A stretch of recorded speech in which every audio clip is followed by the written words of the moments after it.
Déjamelo confirmar. Está cargando ahorita. Sí, dale, Gaby.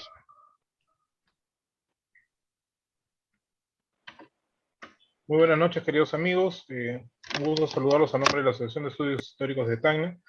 A continuación estaremos con dos grandes amigos de la casa, Mauricio Cazorla y Jorge Abastoflor, quienes nos van a comentar un poco de cómo se va el virreinato del Perú en 1810 y sobre todo el conflicto en la provincia de Charcas, lo cual nos va a permitir en el contexto del bicentenario de la independencia tener un poco de mayor amplitud al poder abarcar esos acontecimientos históricos que generaron en nuestra independencia nacional. A continuación lo dejo con Jorge y con Mauricio. Gracias, Juan Carlos. Un saludo muy especial a la Asociación de Estudios Históricos de Tacna y un saludo muy especial también a mi buen amigo Jorge Abastoflor, con quien compartimos ya muchos espacios y que nos permite también entrar un poco en esta discusión bastante interesante. Y Jorge, ¿cómo nos ubicamos en el contexto de 1809? Porque también para los amigos del Perú es importante conocer justamente el tema del contexto que nos permite un poco entender sobre lo que ha sucedido precisamente tanto en Chuquisaca el 25 de mayo como el 16 de julio en La Paz. Interesante.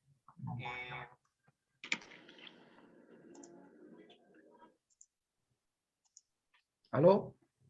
Sí, Jorge, te decía, ¿cómo nos contextualizamos en ese año de 1809?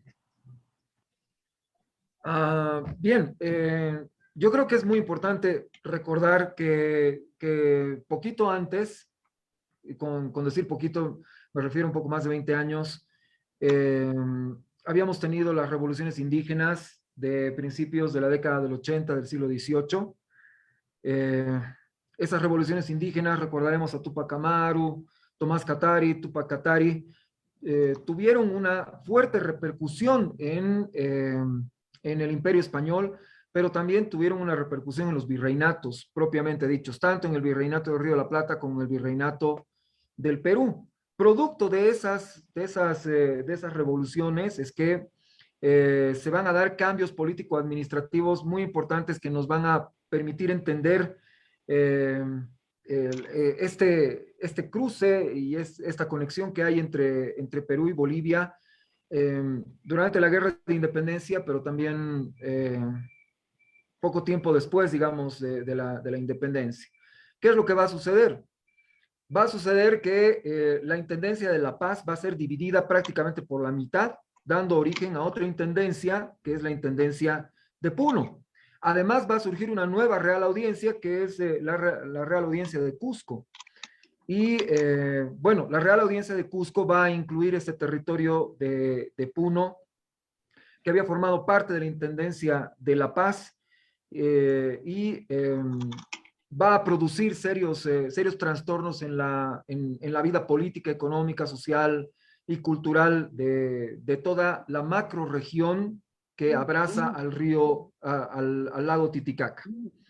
Entonces, hay aquí un problema severo político-administrativo, hay además un golpe directo a la Intendencia de La Paz, a los intereses económicos, políticos, sociales que se tejían dentro de la Intendencia, y eso va a hacer que realmente se caldeen los ánimos hasta el punto de que en 1805 va a haber un primer intento de rebelión que no se va a concretar por varios motivos, pero que va a ir madurando hasta finalmente el año de 1809 producirse tanto las revoluciones de Chuquisaca de 25 de mayo de 1809 como la de 16 de julio de La Paz de 1809 también. Creo que esta información sería importante destacarla antes de comenzar, de entrar en materia. Mauricio. Sí, otro elemento más importante que quería comentar, mi querido Jorge, es el tema de la creación justamente del Virreinato Río de la Plata. Como tú bien lo dijiste, en realidad esto también ha generado un proceso, eh, podríamos hablar también de decaimiento del puerto principal que tenía el Virreinato del Perú, que era el puerto del Callao, porque a partir de la creación del Virreinato Río de la Plata, justamente el puerto de Buenos Aires empieza a alimentarse con la exportación directamente hacia España, hacia el puerto de Sevilla, desde todo lo que era las ricas provincias de la audiencia de Charcas. Otro antecedente importante está en 1776 con Pedro de Ceballos, que viene con un ejército de 10.500 hombres justamente para recuperar Sacramento de la posesión de las tropas portuguesas, que en ese momento la colonia portuguesa había llegado a ocupar precisamente este espacio y que le da en realidad una posición estratégica, podríamos decir así, a Buenos Aires, porque era la más alejada de los virreinatos y por eso era la intención de generar un proceso importante de establecimiento, de asentamiento y de proceso político para la región. Y esto obviamente con un decaimiento de alguna manera con el virreinato del Perú, ¿no? Por eso, como tú bien lo dijiste, se establece la Intendencia de Puno, que pertenece desde finales del siglo XIX hasta unos 5 años después desde finales del siglo XVIII hasta los primeros 5 años del siglo XIX, que pertenecía incluso administrativamente a La Paz. Incluso hay un mapa donde aparece justamente Puno como si fuera justamente parte de la audiencia de Charcas. Ahora, la otra parte del contexto que vale la pena comentar también, Jorge y Gary, es lo que estaba sucediendo en Europa. Y eso tiene una influencia directa también en lo que pasa justamente en esta parte del continente. Después de la Revolución Francesa viene el tema de la invasión de Francia a España, y en ese proceso de la invasión de Francia a España no nos olvidemos la intención de las tropas inglesas de invadir justamente el puerto de Buenos Aires en 2 oportunidades para ocupar militarmente y hacerse de la audiencia del virreinato del Río de la Plata para lo que era Inglaterra, aprovechando justamente estos procesos de conflicto que tenían en Europa. Después de eso, con la presencia de las tropas napoleónicas en España, recordemos que en 1808 se inicia la famosa Guerra de Independencia en España, donde pelean en las calles de Madrid contra el rey impuesto por Napoleón Bonaparte, que es justamente el famoso José Bonaparte, conocido como el Pepe Botellas, ¿no? Y eso ha generado en realidad un movimiento independentista, pero al mismo tiempo el establecimiento de juntas, donde el rey Carlos es tomado prisionero junto con el príncipe de Asturias, Fernando, que después vendría a ser el rey Fernando VII, son tomados prisioneros y al ser tomados en prisión en Bayona, pues obviamente el rey Bonaparte, José Bonaparte, es quien se queda en la casa real de España. Y esto permite el establecimiento de juntas gobernativas, como el caso de la Junta Gobernativa de Sevilla, la Junta Gobernativa también de Barcelona, la Junta Gobernativa de Cádiz, que son juntas que se establecen como producto del movimiento de los cabildos en ese momento, pero como una especie de regencia a los derechos del rey Fernando VII. Entonces, esta misma figura nosotros la vemos después en tanto Buenos Aires como en La Paz.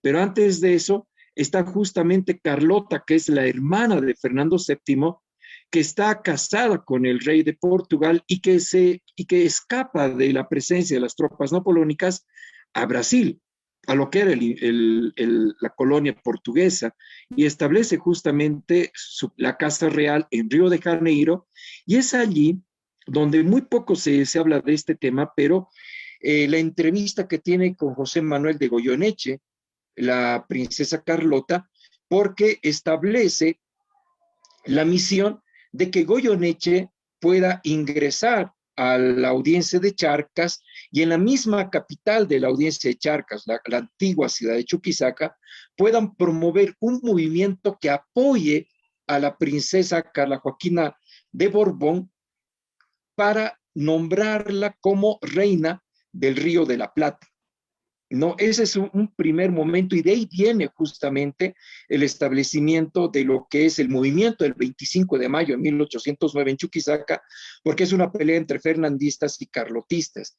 Y ahí viene el término junta, que como tú sabes también, Gary, esto en el caso del Perú, el virrey Abascal era completamente absolutista y en realidad el Perú se ha constituido en realidad en un país monárquico hasta lo que fue la independencia en 1823, 23, ¿no, Gary?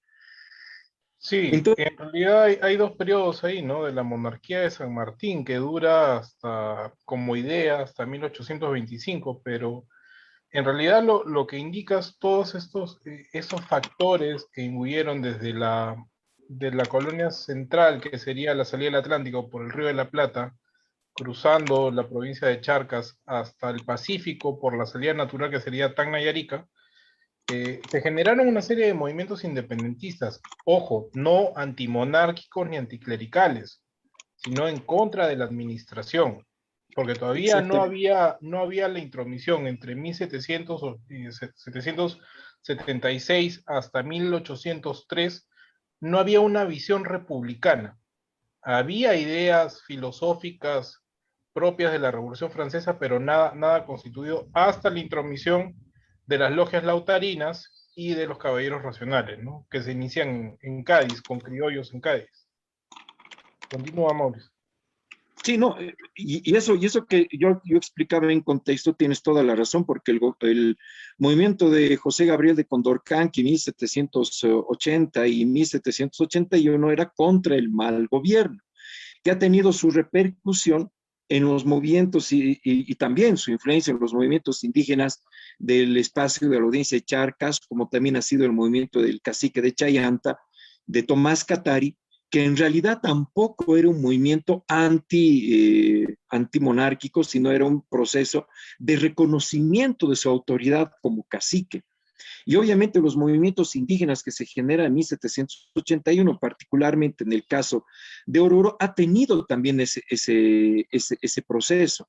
El cerco de Tupac Katari, que se ha desarrollado en La Paz en realidad, ha tenido también elementos un poco confusos también, ¿no? De muchas contradicciones, porque recordemos también que el cacique Pumacahua ha sido quien ha derrotado y ha roto el cerco de Tupac Katari justamente en La Paz, o por supuesto con la ayuda de los indígenas que trajeron del Cusco.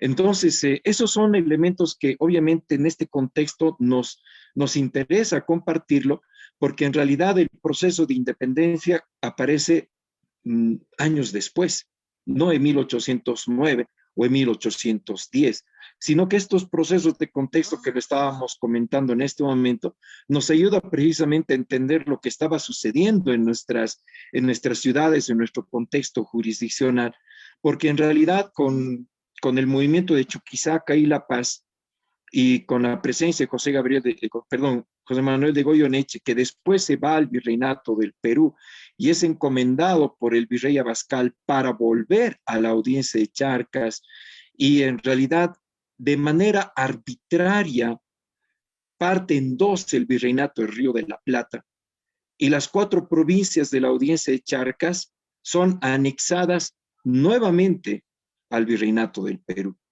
Y de ahí viene justamente después de la Junta de Buenos Aires, lo que fue el 25 de mayo de 1810, que también es una junta por los derechos del rey Fernando VII, ¿no? Y claro que se toma históricamente como el inicio de la guerra de independencia en Argentina, pero en realidad también es una junta por los derechos del rey Fernando VII, ¿no? Y esto promueve el establecimiento de un ejército auxiliar del Perú, que así se lo llamó, con la intención precisamente de recuperar las provincias altas que estaban en ese momento bajo tuición del virreinato del Perú. Hasta ahí, Jorge, ¿cómo podríamos ver estos otros elementos?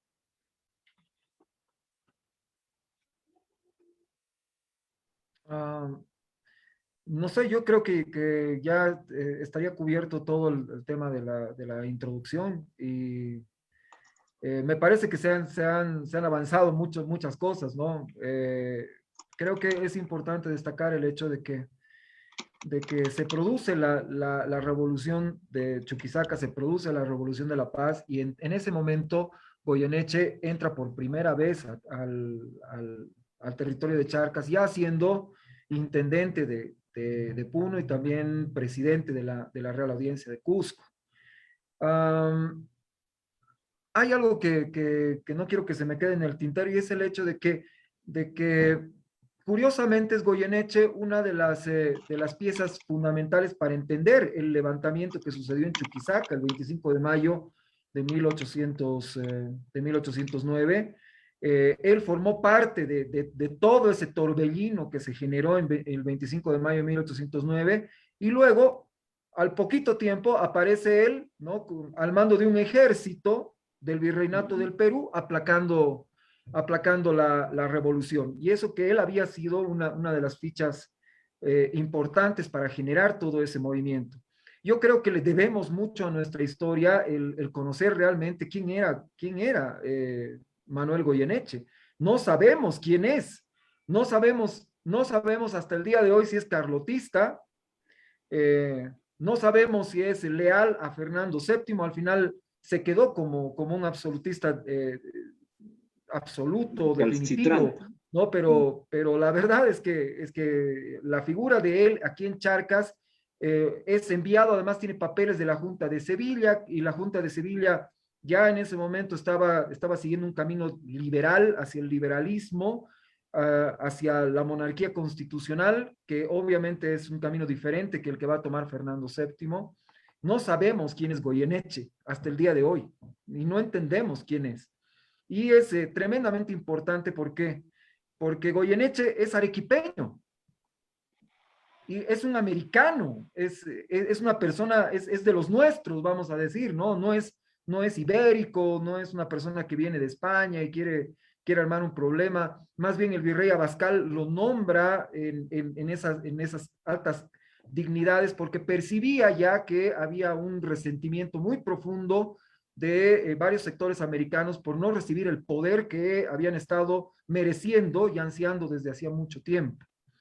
Entonces, bien, él, ya hemos dicho, participa activamente en lo que va a ser el levantamiento del 25 de mayo de 1809.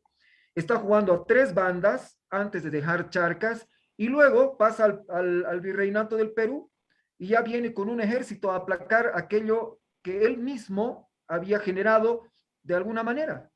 Entonces, hay ahí algo extraño, que en realidad es falta de investigación.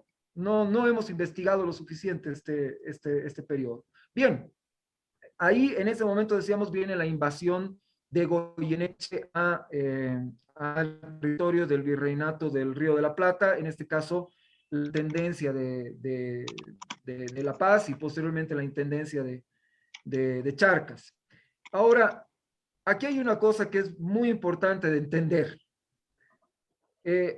Nosotros en la actualidad pensamos en el Imperio Español como lo llamamos Imperio Español, pero el Imperio Español nunca se llamó a sí mismo Imperio Español. El rey, que la persona española, nunca llamó a sus territorios imperio. En realidad era un conjunto de varios reinos. Es decir, el monarca español se veía a sí mismo como un rey de varios reinos, como un rey de reyes.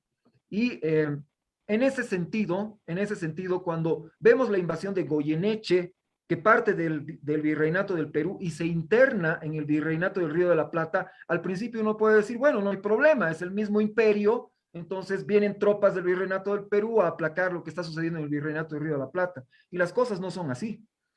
Durante toda la colonia, violar el territorio de otra jurisdicción se pagaba con la muerte. Se pagaba con la muerte, te mataban.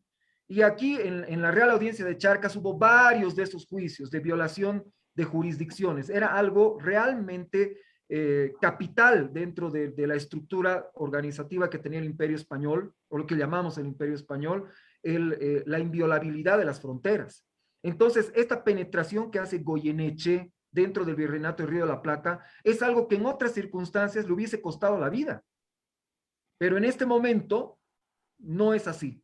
Y obviamente ahí hay un pacto que tienen con Abascal. ¿Qué habrán hablado? ¿Qué se habrán dicho? Pero Abascal realmente lo apoyó en todo a Goyeneche. Cuando renunció, inclusive Goyeneche le dijo, no, papito, no te vayas, por favor. Y al final Goyeneche se acabó yendo. Pero en este momento de la historia tiene todo el apoyo del virrey del Perú. ¿Para qué? Para invadir otro virreinato que es en realidad otro reino, que está a cargo de distintas autoridades y que vive un régimen diferente, que cooperan con el virreinato del Perú, ¿no? Ambos, el virreinato del Río de la Plata y el virreinato del Perú cooperan, pero no son la misma cosa para nada. Entonces, vamos sumando cosas extrañas que van pasando, ¿no? Ahí me quedo por ahora. El tema también es que el virrey Abascal era absolutista. Y también el virrey Abascal consideraba que la conformación de juntas, como había pasado en España, era también una corriente liberal de influencia de la Revolución Francesa, porque obviamente había también la intención de establecer juntas autonómicas que en algún momento vayan a desconocer la presencia del rey.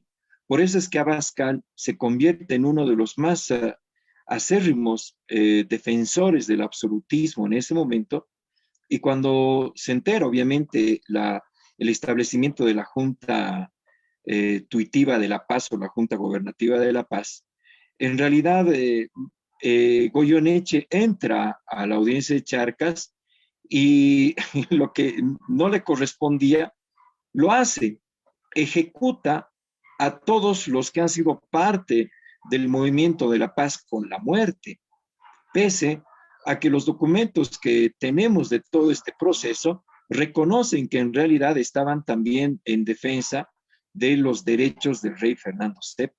Pero obviamente la corriente juntista, como ya vi en Sevilla, en Cádiz, en Madrid y otras ciudades de España, pues el propio virrey Abascal lo consideró como una afrenta al absolutismo. Y peor todavía cuando en 1810, el 25 de mayo, se establece la Junta Gobernativa de Buenos Aires.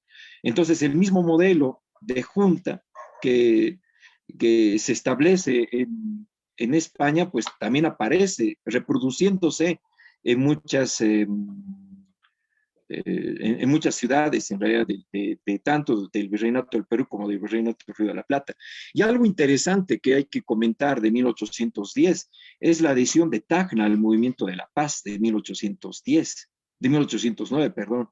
Es una adhesión del Cabildo de Tacna, como lo hemos leído por allí, de que hay una adhesión precisamente a lo que ha pasado en La Paz, tomando en cuenta que Tacna en ese tiempo pertenecía al virreinato del Perú, pero había una fuerte afinidad y un proceso comercial que no se ha medido al momento de establecer el virreinato del Río de la Plata. Entonces, ese es un elemento importante que va a consolidar en realidad un antecedente hacia lo que va a ser justamente 15 años después con lo que se llama el proceso de independencia de los diferentes países. Acá estamos dejando de lado un proceso que va mucho más atrás de la independencia, y es que justamente por lo que hablabas del corredor de afinidad que tiene Tacna, Arica, Tarapacá, con Chuquisaca, con la zona de Oruro, hasta la parte norte de Argentina, es básicamente un tema étnico, que los españoles supieron reconocer y darles el estatus de nobleza, y esas relaciones étnicas se mantienen hasta el día de hoy. Ahora, administrativamente y políticamente se generaron otras condiciones, es verdad, pero a nivel de entendimiento de una cosmovisión es casi un tema real. Ahora, sobre el tema de Goyeneche, es fácil entender un poco esos claroscuros que quedan de la historiografía de él, porque lo mismo sucedió con Cela, lo mismo sucedió con otros insurgentes de la zona como Buitrón, el cacique Lupistaca y demás. Vieron que el liberalismo o la emancipación, entre comillas, que se estaba dando, o reclamar contra una administración virreinal, podía traer cosas peores, como era estados fallidos, y lo que vemos ahora 200 años después. Entonces, como menciona Basadre, o sea, no era raro de que un grupo tan disímil de personas se juntaran para objetivos comunes y al mismo tiempo se tiren para atrás en sus ideas, ¿no? Pasaban los indígenas de monárquicos a independentistas y regresaban a ser monárquicos. Entonces, eso es lo que nuestra historiografía, sobre todo desde un punto de vista indigenista, ha dejado de lado, ¿no? Hablábamos un poco de José Gabriel Condorcanqui y su supuesta lucha por la reivindicación indígena. No fue tal. Tupac Amaru era un criollo que luchó por su dinero y que gente de su ayú lo apoyó, pero fue ajusticiado por otros indígenas. Pero, sin embargo, la retórica se ha ido dando, o la historiografía dialéctica se ha ido dando, para convertir estos pequeños símbolos que tampoco tenían bien definido hacia qué reclamaban, como héroes de un supuesto indigenismo o una lucha contra España, ¿no? Y eso es, creo que, lo que debemos analizar también de este proceso y que muy poca gente lo ha contextualizado en los últimos años. ¿Qué opinan ustedes? No, efectivamente, ¿no? Incluso el movimiento de José Gabriel de Condorcanqui, que, como tú sabes, el movimiento de Oruro de 1781 de febrero de 1781, en el proceso que se siguió en Buenos Aires, en la capital del virreinato, se acusó justamente a que todos habían apoyado el movimiento de Tupac Amaru, pero lo que no se sabe es que cuando viene el ajusticiamiento de Tupac Amaru en tinta, hay un documento que hemos encontrado recién gracias al doctor Vicente González Aramayo, donde los criollos de Oruro que habían propiciado el movimiento de febrero de 1781 estaban celebrando la muerte de Tupac Amaru. Se estaban reuniendo precisamente porque lo consideraban en realidad una persona que había contrariado la estructura en ese momento colonial, pero también ellos lo hicieron, solo que ellos eran hijos de españoles. Entonces estaban celebrando ese proceso. Y ojo, Tupac Amaru nunca dice que muere el rey, al contrario dice, No, vive jamás, el rey. O sea, exactamente. no era una rebelión contra la corona española. En ningún momento en 1781 se habló de muere el rey, todos hablaron de vive el rey. Incluso en lo que fue 1809 y 1810.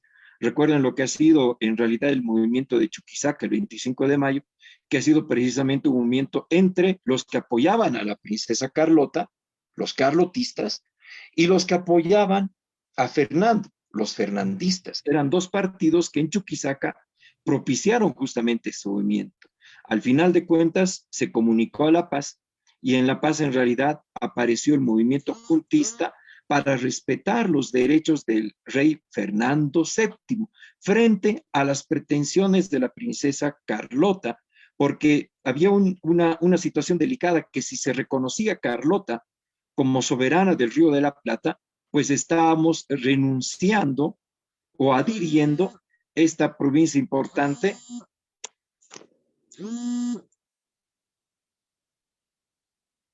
estábamos propiciando una adhesión justamente a lo que era el imperio de Portugal. Entonces, esto es sumamente importante que aclarar la verdad, porque si no entendemos el contexto, vamos a seguir repitiendo el proceso de lo que nosotros, yo personalmente denomino la mal llamada guerra de independencia, porque el concepto de independencia viene años después.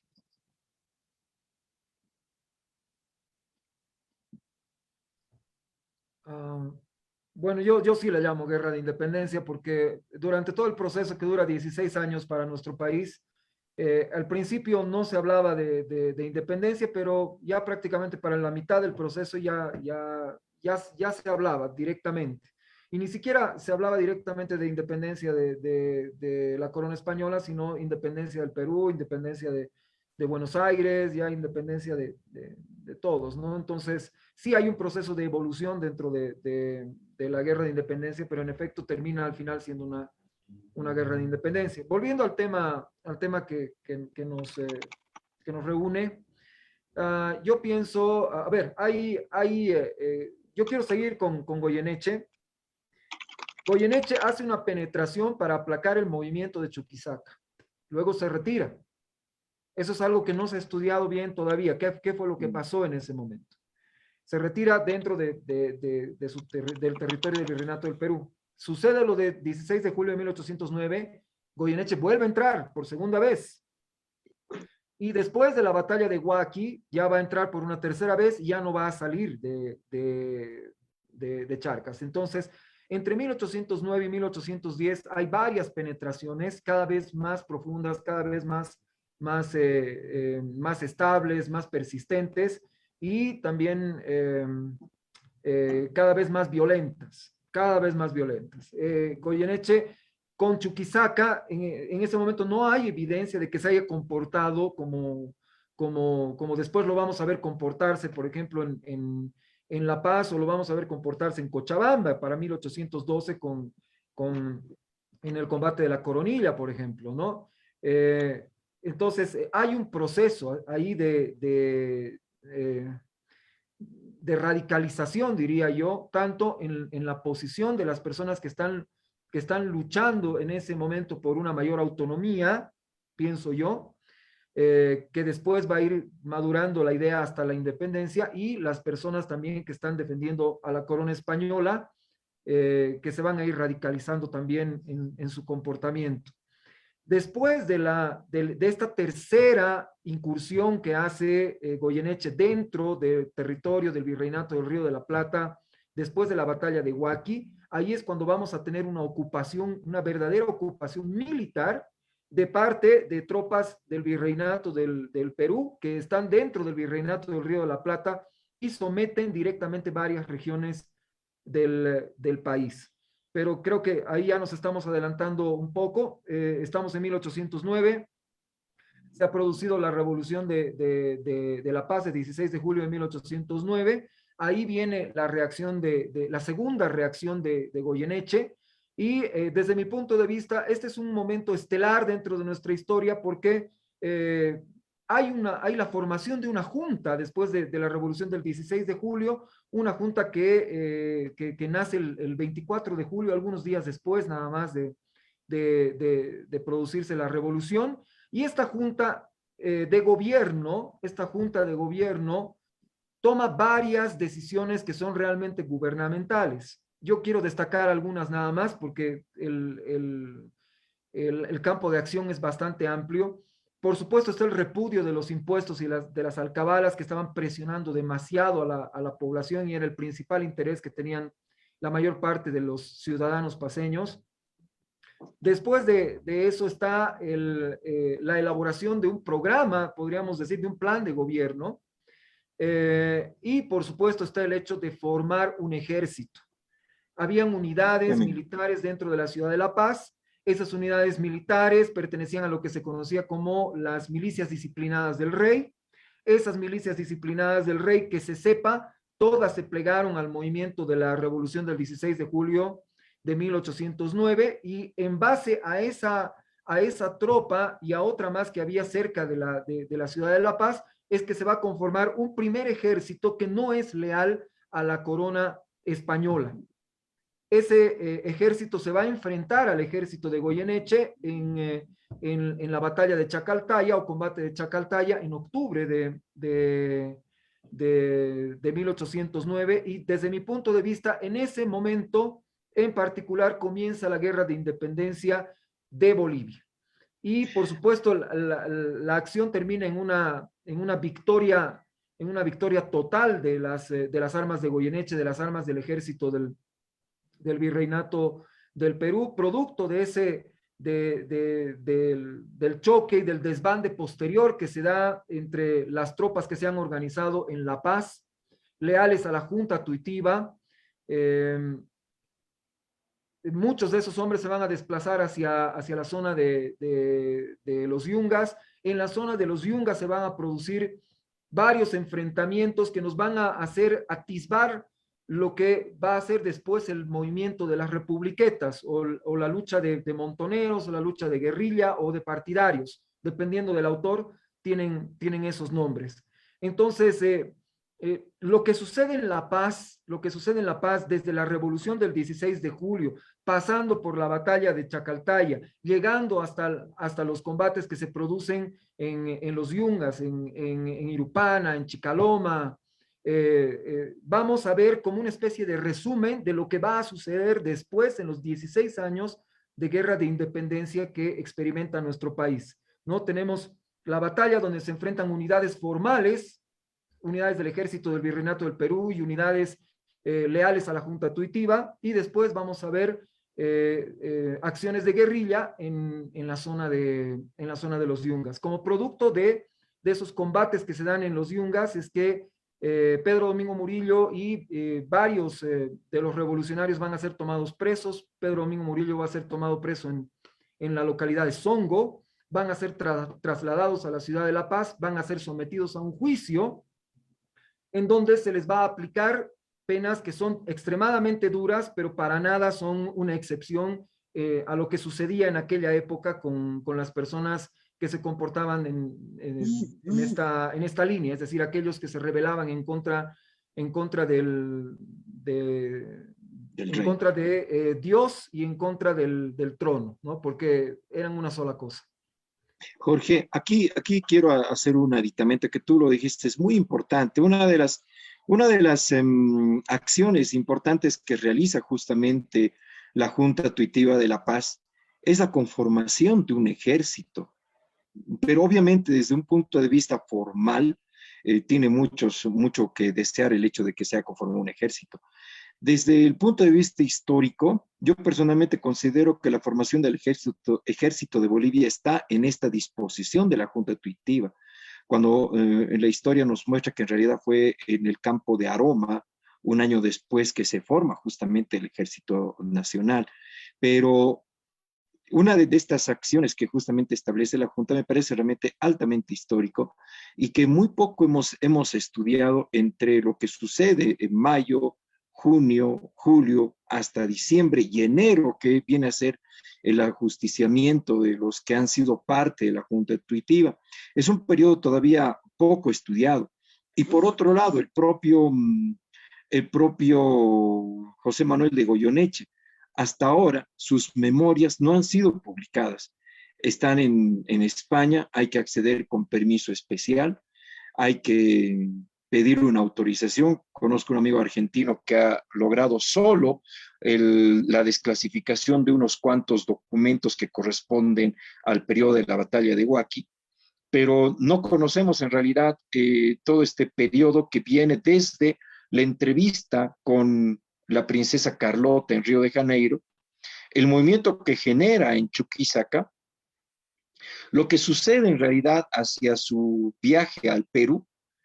Obviamente los acuerdos, acciones, delegaciones que ha tenido del virrey Abascal y obviamente la ocupación que ha tenido en la audiencia de Charcas. Es un personaje realmente que merece un estudio aparte, una investigación profunda, porque las memorias, reitero, no están a disposición, peor todavía en este lado del mundo, que se ha defenestrado incluso al personaje de José Manuel de Goyeneche, pero en realidad nosotros también necesitamos conocer, como tú bien lo dices, cuáles han sido los procesos que ha tenido en este tiempo, desde la entrevista que ha tenido con la princesa Carlota hasta el retorno y la ocupación de este lado del virreinato, de este lado de la audiencia chaca, mejor dicho, con estas acciones tan violentas, tan represivas que ha tenido.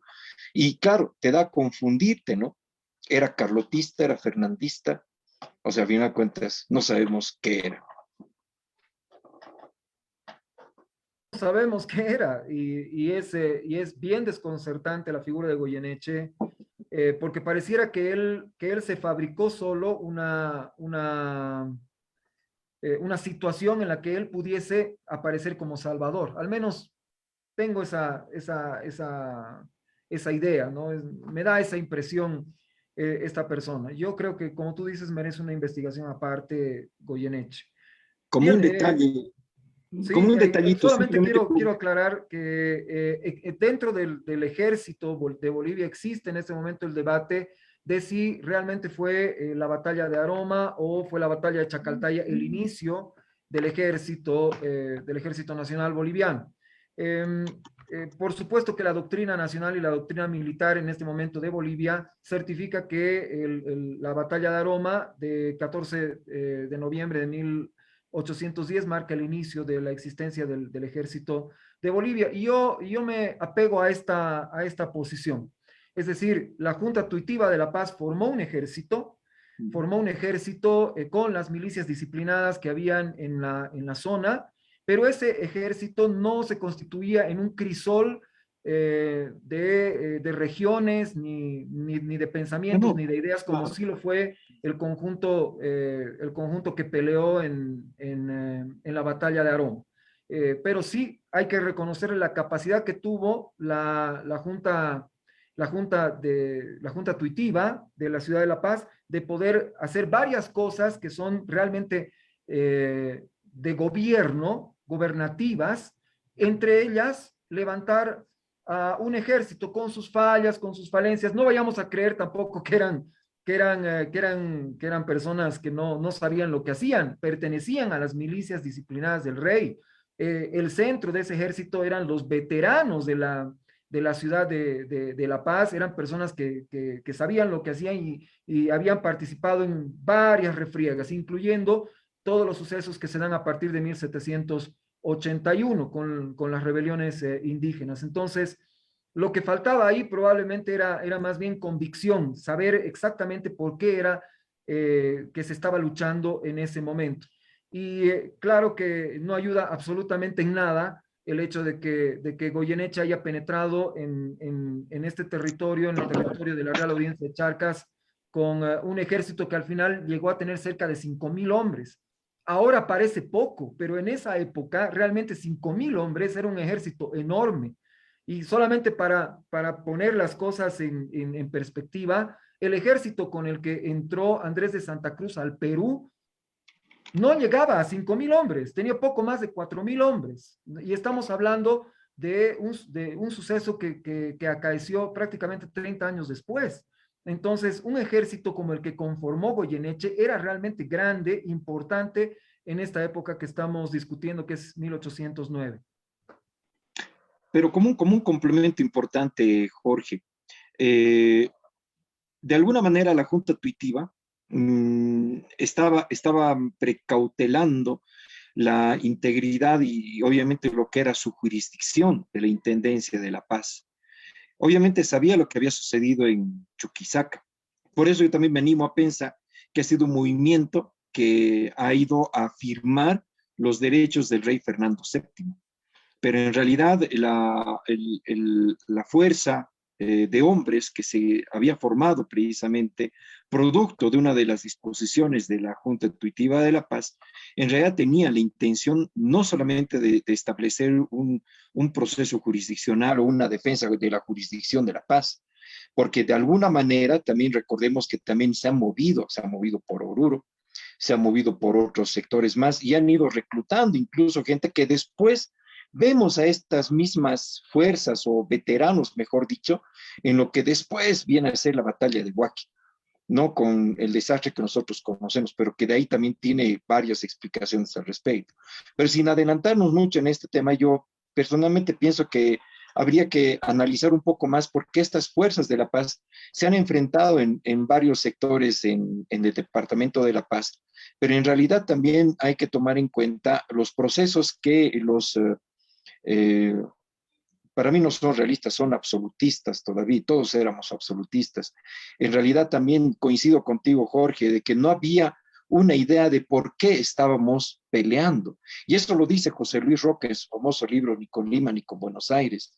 No había una idea todavía de libertad. Era un tema de que estábamos peleando contra un invasor, en este caso el ejército de Goyeneche. Y después de la presencia del ejército de Castelli, con muy pésima o con muy mala trascendencia que ha tenido en esta parte de la audiencia de Charcas, también estábamos contra la presencia de este ejército. Por eso es que esto se va consolidando años después y empieza a generar vuelvo a citar otra vez a José Luis Roca en su famoso libro, empieza a generarse unas ideas de autonomía, pero todavía bajo la estructura de lo que todavía venía a ser nuestro soberano, entre comillas. Recuerda, Jorge, cuando se da la Constitución de Cádiz, y 1812, y se invita a todas las provincias, incluidas las de América, de poder elegir a sus representantes a un congreso que se estaba convocando en España. En el caso de Oruro hemos encontrado la elección de los 2 representantes que teníamos en ese momento. Y claro, no llegaron a salir porque todo el proceso se interrumpe, porque obviamente el propio rey Fernando VII anula la propia constitución que él mismo había promulgado y reconocía a todos como súbditos del Reino de España. Y eso fue lo que aceleró en realidad este proceso de lucha.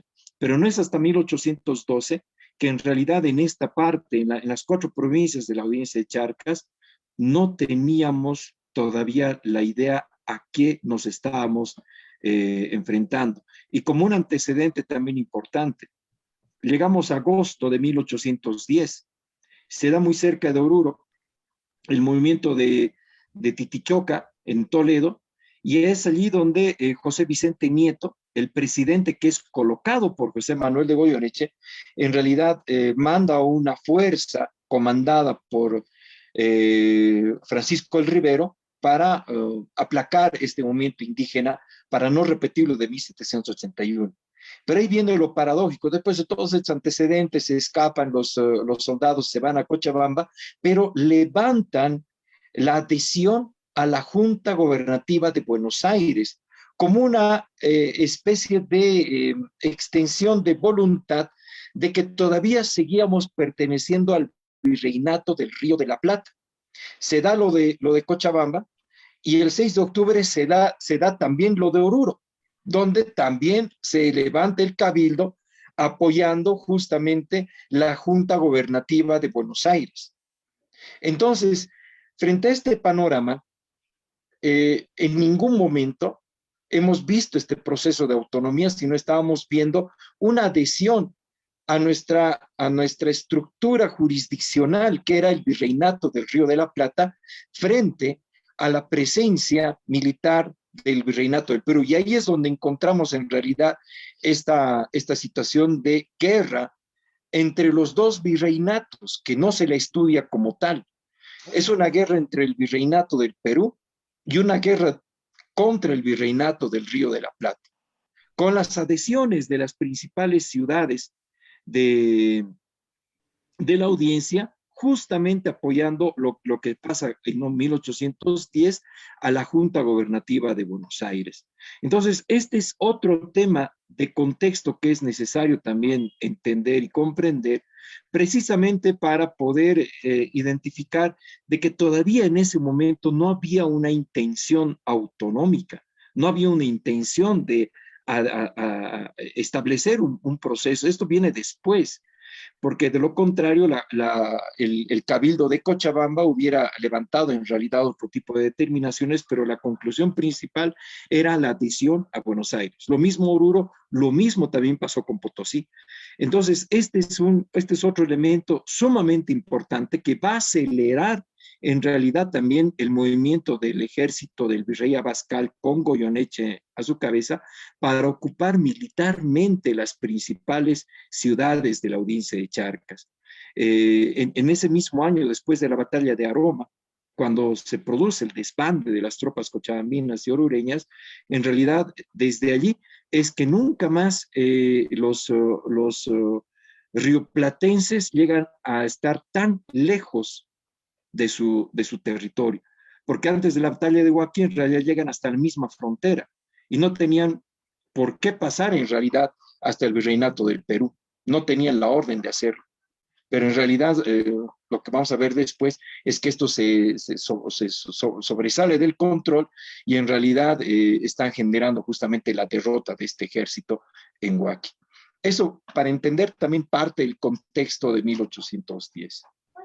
Maurice, aquí lo que hay que decir es que, en efecto, lo que hablaba sobre el ejército del Río de la Plata, pero hay que poner en consideración un antecedente.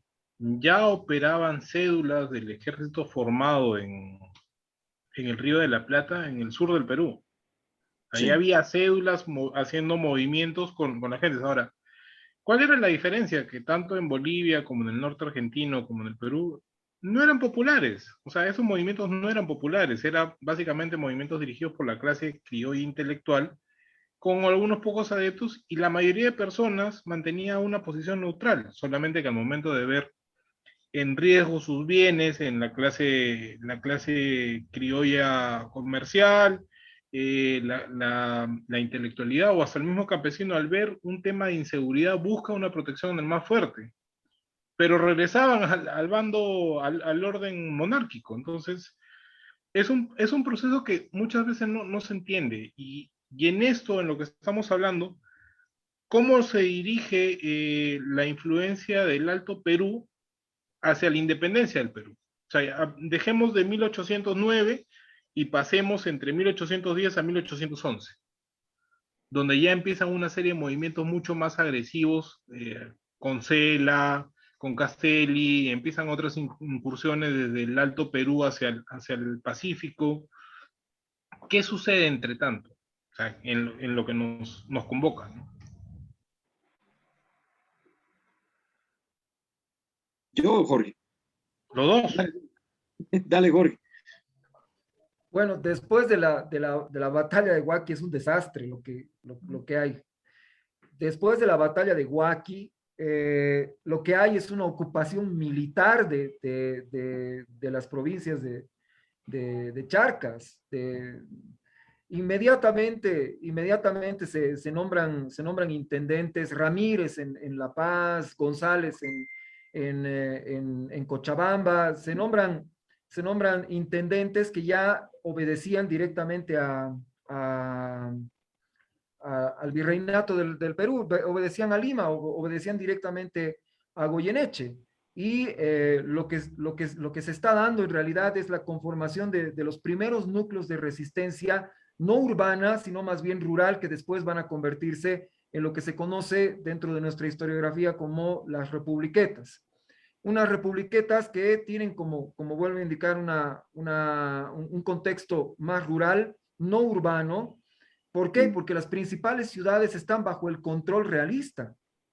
Entonces, es tremendamente difícil en este momento poder entender la dimensión de la represión que hubo en aquella época, y tenemos que imaginarlo de esa manera. Es una ocupación militar que se está produciendo en las ciudades, que además a su vez produce un escape y una traslación del movimiento de lucha en contra de esta represión hacia las áreas rurales. Hay algunas áreas que ya se van conformando. Tomina, por ejemplo, ya hay un núcleo formado por Manuel Asensio Padilla después de 1809. Hay un núcleo que se está comenzando a formar ya para 1812 en la frontera entre la Intendencia de La Paz y la Intendencia de Santa Cruz. En aquella época, ambas intendencias, ambas realidades geográficas hacían frontera, y en la zona de Ayopaya y Inquisibi es que se va a conformar otro núcleo muy importante. Es decir, en zonas fronterizas difíciles de alcanzar, con caminos muy complicados de poder transitar. Eso es lo que está pasando ya entre 1810 y 1811, para contestar la pregunta que nos hacía el compañero. Pero es un momento muy difícil para las provincias de Charcas. No hay en este momento una coherencia de las acciones en contra de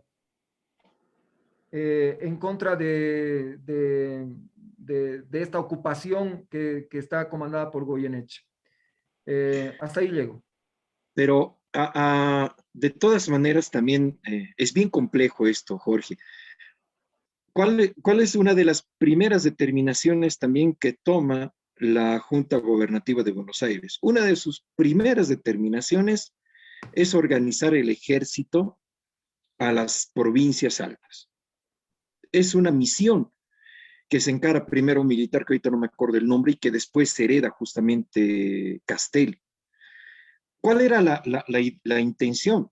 O sea, el Virreinato Río de la Plata estaba mirando la estructura de lo que era el virreinato, todo su territorio, y por supuesto, las 4 provincias de la audiencia de Charcas eran las provincias más ricas, y se convierte desde ese momento en un botín para ambos virreinatos, por lo menos hasta 1812, donde obviamente van entre uno y otro, y cuando Castelli entra a las provincias de la audiencia de Charcas, recuerda que tiene también una acción que lo recrimina mucho, cuando él hace ejecutar a Francisco de Paula Sáenz, que es el intendente Potosí.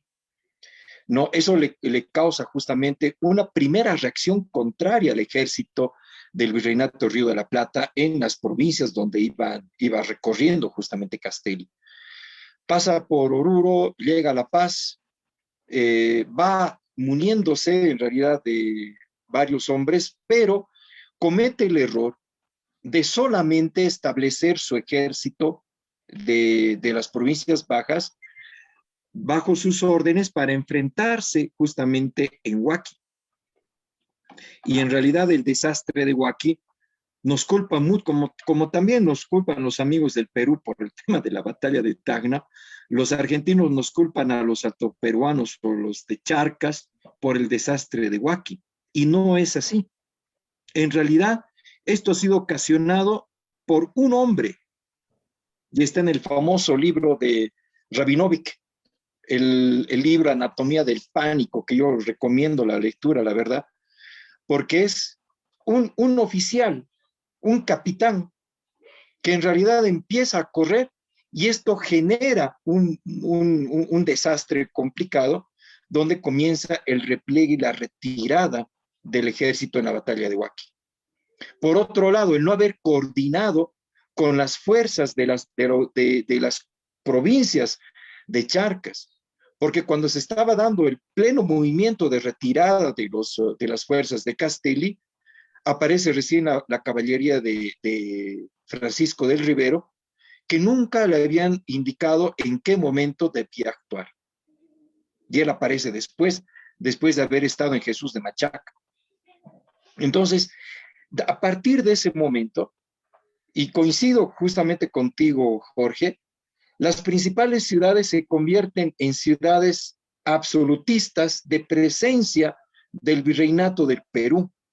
Y después de la derrota de Castelli, aparece el ejército de Belgrano, donde todavía Goyeneche está de gobernador en Oruro, y después se renuncia a su cargo para dejar el cargo a José Manuel de la Pezuela, que se enfrenta después en 1813 en la famosa batalla de Vilcapugio y Ayoma, que también provoca su derrota para devolver otra vez a esa pretensión que tenían los rioplatenses de recuperar las provincias de la audiencia de Charcas. Entonces, el campo de batalla entre los dos virreinatos se convierte la audiencia de Charcas. Es el espacio en tira y afloja en que pertenecían al Perú o pertenecían al Virreinato Río de la Plata, inclusive cuando se proclama la independencia de Argentina, todavía lo hacen en ese momento con diputados de la audiencia de Charcas, como José Mariano Serrano, que es secretario del Cabildo, perdón, del Congreso de Tucumán, pero también es el presidente de la Junta en 1825. Entonces, todo este periodo es un tira y afloja, y obviamente conlleva el desastre porque se llevan recursos, se llevan hombres, se arrasan comunidades, y ahí aparecen los movimientos de guerrillas, como lo que pasa en Ayopaya, con las republicanas denominadas por justamente Sarmiento, que él las califica así, y aparecen las diferentes republiquetas con cierta autonomía, donde no sé si llamarlos realistas o absolutistas o peruanos, empiezan a buscar eh, generar una inestabilidad en estos espacios. Y esto nos va a tomar justamente hasta 1823, 1824 y también 1825.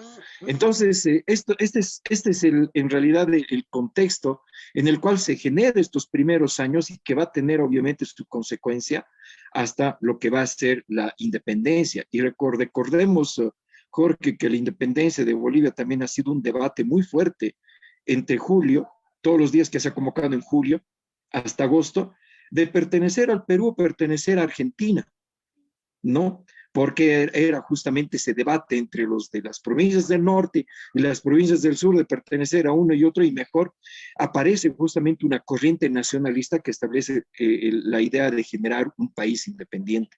Pero en los primeros años, entre 1809, 1810, 1811 y tal vez el 12 inclusive, todavía no había esta intención autonómica porque ni siquiera teníamos idea sobre qué estábamos luchando.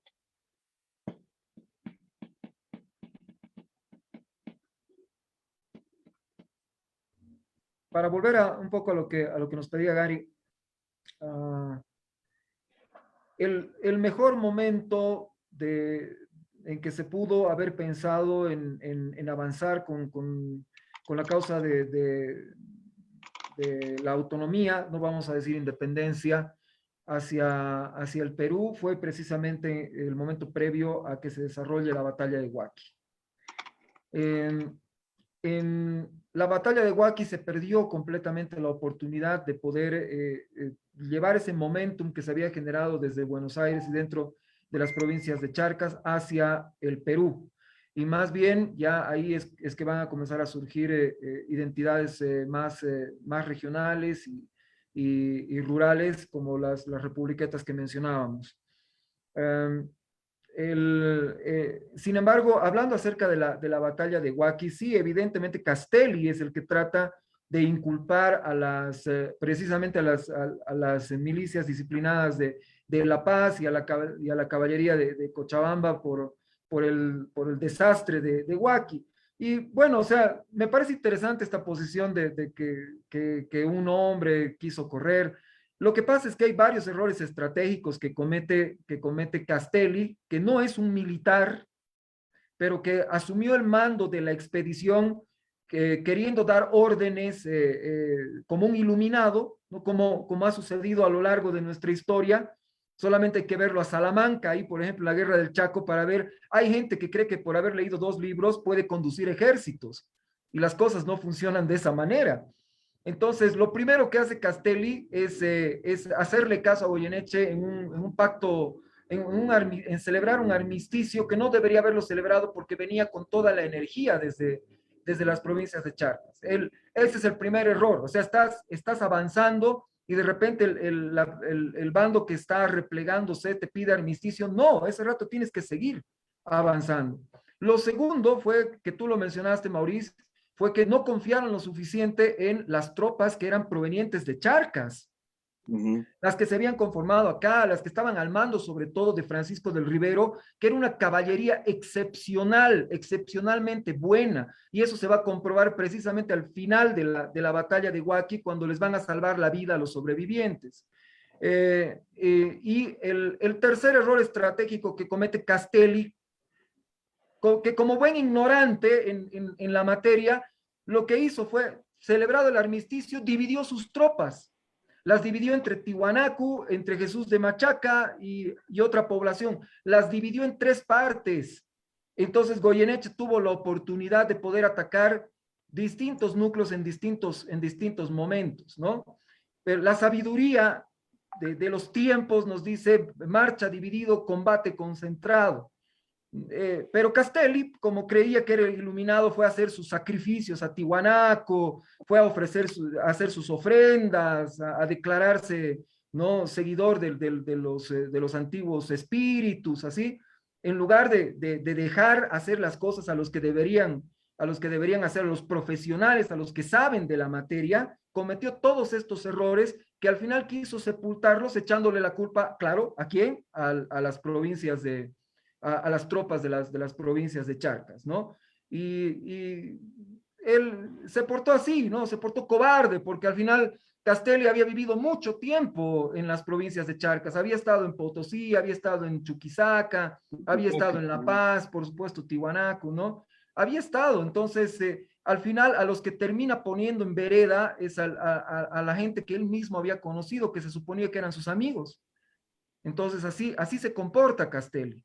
Y por supuesto que en ese momento se pierde la gran oportunidad de llevar ese ejército cuando Buenos Aires estaba con mucha energía, cuando las provincias de Charcas estaban con todos sus recursos, con las vías de comunicación intactas, con los medios de producción intactos, con tropas que estaban completas, con unidades militares, ya no partidarios, montoneros, no, con unidades militares completas. En ese momento se pierde la oportunidad de cruzar el desaguadero, aplastar a Goyeneche y terminar el proceso como debía haber acabado. Y bueno, ahí está, o sea, es todo un conjunto de malas decisiones tomadas por un civil que no sabe absolutamente nada de la ciencia militar y se hace apalear y al final acaba haciendo lo que muchos otros han hecho a lo largo de la historia, echándole la culpa a los demás, ¿no? Pero no Yes. asumiendo ninguna culpa. Y al final Claro, hasta premios reciben todavía, ¿no? ¿verdad? Y el cuarto elemento, Jorge, el tema de querer llegar a la capital del virreinato del Perú con un ejército del virreinato de Río de la Plata. Eso fue un criterio completamente ambicioso y por supuesto le iba a ir mal. No era su territorio, no tenía la fuerza necesaria como para llegar hasta la capital del Perú. Por supuesto, Goyeneche lo derrotó. Bueno, amigos, bueno, antes que nada agradecerles por la excelente disertación. Ya estaremos hablando en las próximas semanas un poco más sobre el Virreinato del Perú y esperamos tus explosivas declaraciones, Jorge. Y creo que no era Castelli, era Castillo. Los dos son igual de improvisados. Igual van a ser desmadres en el Perú, así que esperemos que Dios sea peruano y se apiade de nosotros en estas nuevas aventuras de la política y de la historia. Bueno, sin más que decir, les agradecemos a todo el público y una vez más, Maurice como miembro de la casa, Jorge también un gran invitado y miembro de la casa, estaremos desarrollando unas nuevas temáticas sobre el tema de la independencia, que es un tema muy hablado pero poco conocido. Así que lo dejo en la palabra de Maurice y de Jorge. Gracias, Juan Carlos. Nos has dado la oportunidad de hablar de esta parte de la historia que muy poco, la verdad, se conoce, ni siquiera en nuestro país. Y es muy complicado de entender si no analizamos justamente el contexto, si no analizamos también la psicología de los personajes que han actuado en ese momento, las motivaciones, un poco las ideas que tenían en ese tiempo. Y obviamente eso nos va a permitir también recién armar una historia realmente responsable, sin apasionamientos, sin cosas que nosotros quisiéramos que sea así. Personalmente, yo soy muy crítico de esta parte, pese a que uno de mis antepasados ha sido parte de la Junta Tuitiva de La Paz. Pero aún así, pues tengo que ser crítico también en cuanto a esos procesos, porque es necesario también contar las cosas como son. Y siempre un privilegio compartir con Jorge, con quien discutimos mucho de estos temas y la verdad también yo personalmente en cada encuentro también aprendo bastante. Muchas gracias, Gary, muchas gracias, Jorge. Muchas gracias, Gary. Muchas gracias a la Asociación de Estudios Históricos de Tacna por esta oportunidad que tenemos de poder intercambiar conocimientos de un lado de la frontera, del otro lado de la frontera y así alimentar nuestra historia común. Es siempre un placer conversar con Maurice, siempre aprendemos. Estamos a veces en las antípodas de las opiniones, ¿no? Pero creo que eso construye y poderlo hablar con respeto, con amigos como ustedes y con consideración, siempre salimos todos ganando. Y claro, yo más bien en este caso yo soy partícipe de la pasión. Si no nos apasionaran estas cosas, entonces no vendríamos, no nos reuniríamos aquí a las 10 de la noche, ¿no? A hablar de esto con frío y todo, ¿no? Pero tratando de hacer avanzar un poquito el conocimiento de nuestras historias, de las historias de nuestras patrias. Entonces yo celebro eso, celebro la pasión que tenemos para poder conversarlo, y me despido con un fuerte abrazo de ustedes y de todas las personas que nos han tenido paciencia esta noche. Muchas gracias. Bueno, queridos amigos, cerramos la edición del día de hoy. No se olviden que este mes saldrá la edición de la revista Inturku por el tema del Bicentenario y también considerando la gran investigación de don Patricio Grieve sobre la batalla de Arica. A todos ustedes, muchísimas gracias y compartan para la próxima nuestras siguientes ediciones. Un abrazo, gracias.